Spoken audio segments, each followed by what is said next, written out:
ભરૂચથી સમાચાર જ્યાં સરકારી અનાજનો જથ્થો સગે વગે કરવાના કૌભાંડનો થયો પર્દાફાશ। 70,000ની કિંમતનો ઝડપાયો સરકારી અનાજનો જથ્થો।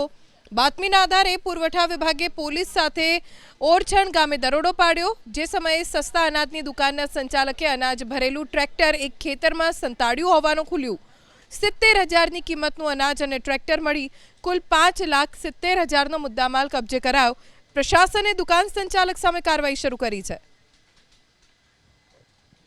70,000ની કિંમતનો ઝડપાયો સરકારી અનાજનો જથ્થો।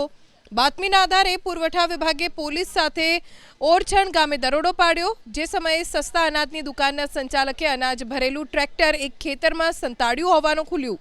70,000ની કિંમતનું અનાજ અને ટ્રેક્ટર મળી કુલ 5,70,000નો મુદ્દામાલ કબજે કરાયો। પ્રશાસને દુકાન સંચાલક સામે કાર્યવાહી શરૂ કરી છે।